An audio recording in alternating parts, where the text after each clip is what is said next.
Welcome to LVLS Whenever, episode 66. I have such a backlog of topics. We're gonna get into Splatoon 3 today, proper. But first, I've decorated, so let me just do a little adjustment. I'm all festive now. I also got some pickups, so we'll do that before we get into Splatoon. First off, check out what I got. I have Fire Emblem Path of Radiance again. This is complete, has everything in it. It even has the old Club Nintendo points that I cannot redeem on anything, but it's just novel that they're in there. I also got a really cool thing from Fangame that I gotta zoom out. I hope that's all seeable because I can't actually see through it. But it's an Ace Attorney desk mat with art from Nina Matsumoto. That is awesome. I'm going to hang it up. I'm not going to use it as an actual desk mat. I'm going to hang it up somewhere, but I just haven't figured out exactly where I'm going to put it. I'm going to have to rearrange my wall to accommodate it because it's a little long. But that's what I have currently, although I have a whole bunch in the mail. So, Splatoon 3. I think it's the best one in the series. I think that everything about Splatoon 3 takes what Splatoon 2 did and has done it better in a lot of ways. I'm going to go ahead and jump out and go into the Splatcast. I really like the fact that you have a locker.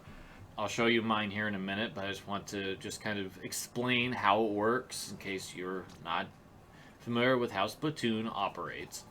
So you can get locker items from Hotlantis, and Harmony here is probably my favorite store clerk. She's also the singer in Chirpy Chips and keyboardist. And those items go into your locker, which is in the lobby. And this is just a really cool way to keep the game interesting and fresh. Is like you get stuff to expand your locker and to put stuff in there, and it's really fun. I want my Marina poster though. Got the Pearl one. Really want the Marina one. There's a little gotcha that you can get random stuff. The food booth is in here instead of having to wander around in the lobby for it. You've got this fantastic test range to kind of keep you interested in what's going on while you wait for a game to load up, which is really nice. There's this upstairs area that I think is going to have some features added to it in the future.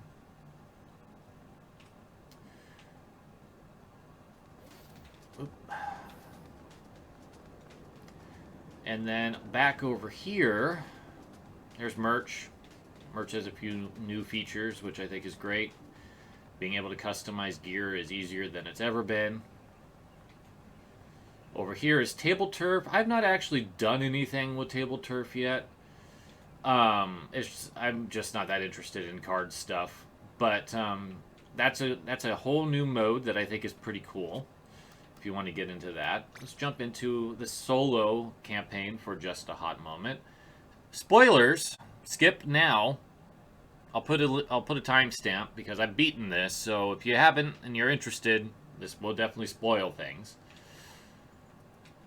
The solo campaign is the best one in the base games of Splatoon thus far. It has a really interesting story. I like the way Deep Cut is incorporated as the bosses. I love exploring the hubs. You can't really do it now because I've cleared everything, but there's a whole bunch of junk everywhere. The fuzz. You have to clear it out with Small Fry, your little buddy there. And as you do that, you find things hiding in the snow, as well as getting to the rest of the levels. And it takes salmon eggs or power eggs, I think they call them in this mode, to be able to do that. And, apparently there's something here I haven't found. More power eggs. The bosses are really creative and engaging. Like I said, Deep Cut happens to be 3 of the bosses, so that's really good. The final boss with Mr. Grizz was unexpected and a delight. I really enjoyed that whole situation. And easily the most engaging solo campaign outside of Octo Expansion, which I think is just slightly better because it's a little bit more diversified. I haven't 100%ed the solo campaign because there's 2 rail missions that I absolutely hate those. They require a little bit too much precise shooting. And Callie and Marie are here, hanging out with Agent 3, aka the protagonist you created in Splatoon 1, because apparently most people picked female Inkling, and then there's Captain Cuttlefish, who has undergone some shit. We'll just say. But I really think this is a fantastic addition to Splatoon 3. It really was the most fun I've had in a solo campaign at the base. Okay, so what else is going on? Well, we've got the new Salmon Run. The new Salmon Run adds this ability here to toss eggs, which basically changes the entire dynamic of the game and makes it a lot more engaging and a lot more fun. And it's a joy to play this with a bunch of friends. It does cost ink to do that, so you want to make sure that you have a full ink tank. But Salmon Run is a lot of fun, and you actually get some really cool unlockables with it. Because they've added the Kohozuna, which is that little fish icon in the corner. And we have a big run coming up that I'm pretty excited to try out. But overall, Salmon Run is better than it was before, and they're going to continue adding maps from the last game, hopefully some more new ones, along with the big run feature. So I'm pretty excited to see what else they do with this mode. Alright, let's get into the meat of Splatoon, which is the lobby, which is basically where you do multiplayer with your friends. And ultimately, Splatoon 3 is the best of the series thus far. You can see that there's regular battle, there's an Anarchy series, and an Anarchy Open. The series is where you make your rank matter. So if you want to build up a rank and build up get higher up, you'll want to do the series. If you want to play with friends, you'll want to play open. That's kind of just how it rolls. And then turf is still here, of course. So let's just go ahead. We'll do a quick series match because I don't want to play Clan Blitz. So I'll play a match of Splat Zones while we wait. Online is better and worse. I feel like I've had more disconnects with Splatoon 3 than I did with 2, but I didn't get 2 right at launch like I did with 3, so that could just be part of the problem, is dealing with launch stuff. There are some new maneuvers in Splatoon 3. This backpedal jump, you can reflect ink that way. You can also charge up a leap when you're hanging on a wall. But other than that, there's not a whole lot of new gameplay stuff that's involved in terms of just your basic Inkling moving around, which is fine. Those techniques are really more for, I think, advanced players, and I just forget that they exist. I do this one on occasion, but I forget about doing the back one.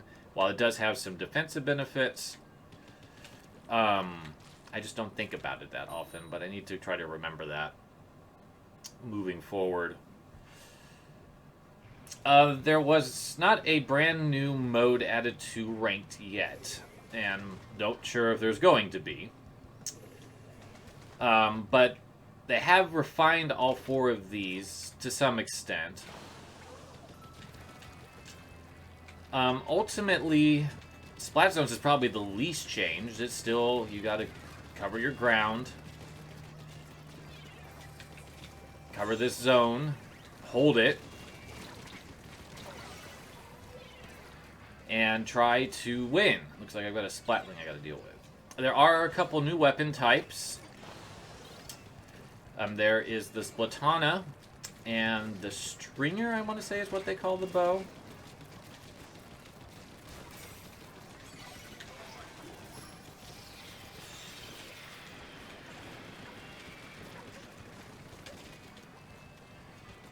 Sorry, I'm getting into it.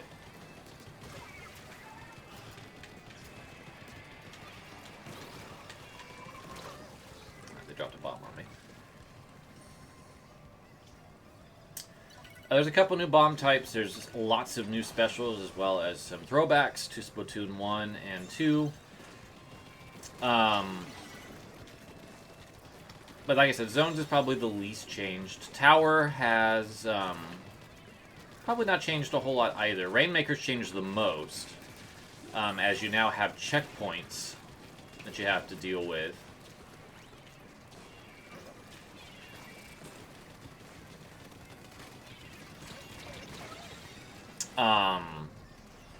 So that changes the dynamic of that considerably. But I think that this still plays fantastically, and that's the important thing. If Splatoon didn't play well, it wouldn't be a whole lot of fun to play it. I can tell that I am not very experienced at recording myself playing games and talking the whole time.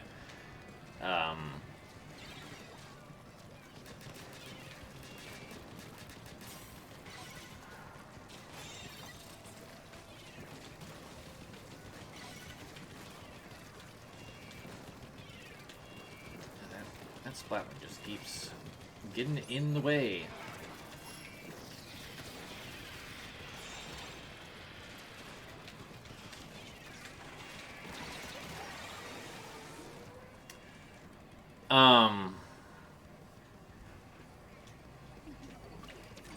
Honestly, to get into some of the things that I'm looking forward to improvements on, it's definitely in the map area. I don't really care for a ton of the maps that are here at the moment, to be completely honest. They didn't really bring back any of the Splatoon 2 maps that I like. I'm glad to see some of the Splatoon 1 maps return, but they are very drastically different, so they are not really the same as they once were. Like Hammerhead Bridge is drastically different. There's no lower area like there used to be. Which is okay. That's just going to be the nature of how Splatoon operates. I'm going to probably die because I'm jumping right to where people were getting shot at.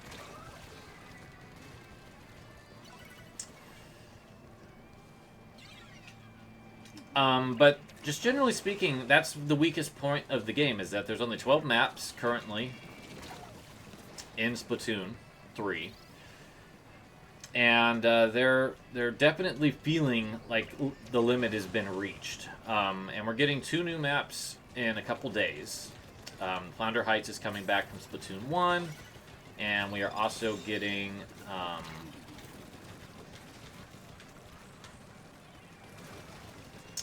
a brand new map that I forget the name of, but it's a hot spring, which I'm pretty excited about because it looks really nice.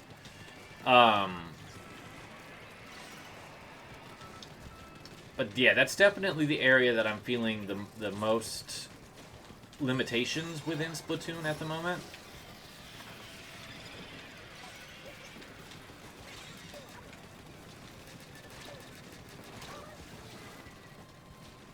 Which isn't necessarily a big problem, because I know that more content is coming. I've also hit like the limit of, not quite the close, but I bought about probably 90 to 95% of what's available in the store. And definitely feeling the lack of options.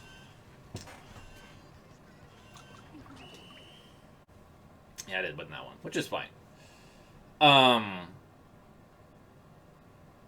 I just want more stuff. And that's basically the problem Splatoon 3 was always going to have, is content. It's always going to have had a distinct lack of content contrast to Splatoon 2 end of content. Because Splatoon 2 added a ton of stuff into its various maps, clothes, weapons, and we're at that early stage where we're just kind of feeling that lack of content. Oh, good, a swim speed. But there's just a lot of quality of life improvements in this. Being able to not have to sit at a static screen while you wait for maps to start is one I feel like they've done a lot to improve just how the whole lobby system works. It still needs work. The fact that you can't change weapons easily when you're doing a ranked match with friends, for example, I don't understand why you can't do that when you can do it in turf just fine. So I hope that they incorporate that in the near future. But overall, I think that Splatoon 3, once it definitely gets through some of its growing pains and starts really building on its maps and its weapons and its customization, is going to beat Splatoon 2. And there's also a DLC campaign with Off the Hook that I'm very excited about because Off the Hook is barely even in Splatoon 3 and it makes me sad. But on the whole, I'm really happy with Splatoon 3. I feel like it is basically what I wanted from a sequel. It's improved everything. All it really needs is more content, and I think it's going to easily be the best in the series. Also, if we can get some of our online issues hammered out, if I would have recorded this a few weeks ago, I would have been complaining about tricolors at Splatfest. But I didn't really have a problem at the last Splatfest in contrast to the one before. I probably did about 20 tricolors or so, when I only did one in the very first Splatfest in the full game. And I was certainly trying to get one to happen, so I'm glad that they adjusted those ratios because that was really annoying to only do one when that's the touted new mode, because it's a lot of fun. I actually really enjoy it a lot. I got to play with people that I know this time too, so that was also really nice. All right, well, I think we'll go ahead and call this an episode. At the moment, Splatoon 3 is my game of the year. I don't foresee anything changing that. I do need to get through a couple more games in late November, December, but I probably won't get any that are going to rival Splatoon 3 in terms of the enjoyment and the fun that I have with it, especially since I get to play it with some of my favorite streamers and enjoy that interaction with them, and that's been just an absolute delight. And you've seen a bit of that if you've watched earlier episodes. So, moving into December for Levels Plus Whenever, we're going to be getting into awards season. I'm going to be talking about games that I didn't finish. I'm going to be talking about what the second half of 2022 was with a dual life perspective. So there will be a lot of stuff coming down the road. I also want to do a couple new things that are not in the Whenever category. I want to do some Let's Plays of some stuff. I don't know exactly what I'm going to do yet. But my first thought was Elevator Action Returns, because that's a pretty short, breezy game. And I want to compare the Saturn version that's coming to the Switch with the arcade version for funsies, just to see how those are different. So that'll be coming. I do have 36 characters I want to add into Smash. I've figured out the maths. We're going to do 6 per episode of that, so that'll be 6 episodes. And then I've started up my top 111 list, which will probably not be 5 episodes like it was this last week, because I've got other content I want to be doing in December. So there will be plenty of stuff to check out on this channel and on the blog in the near future. I'm also working on Femtendo 87, which is very exciting. I just finished a feature and starting the second feature's design. So I'm doing a lot. I'm doing a lot right now. So I hope you look forward to seeing what's coming up in the near future. Hope you had a wonderful Thanksgiving, and we'll see you soon. Thanks for watching. Take care.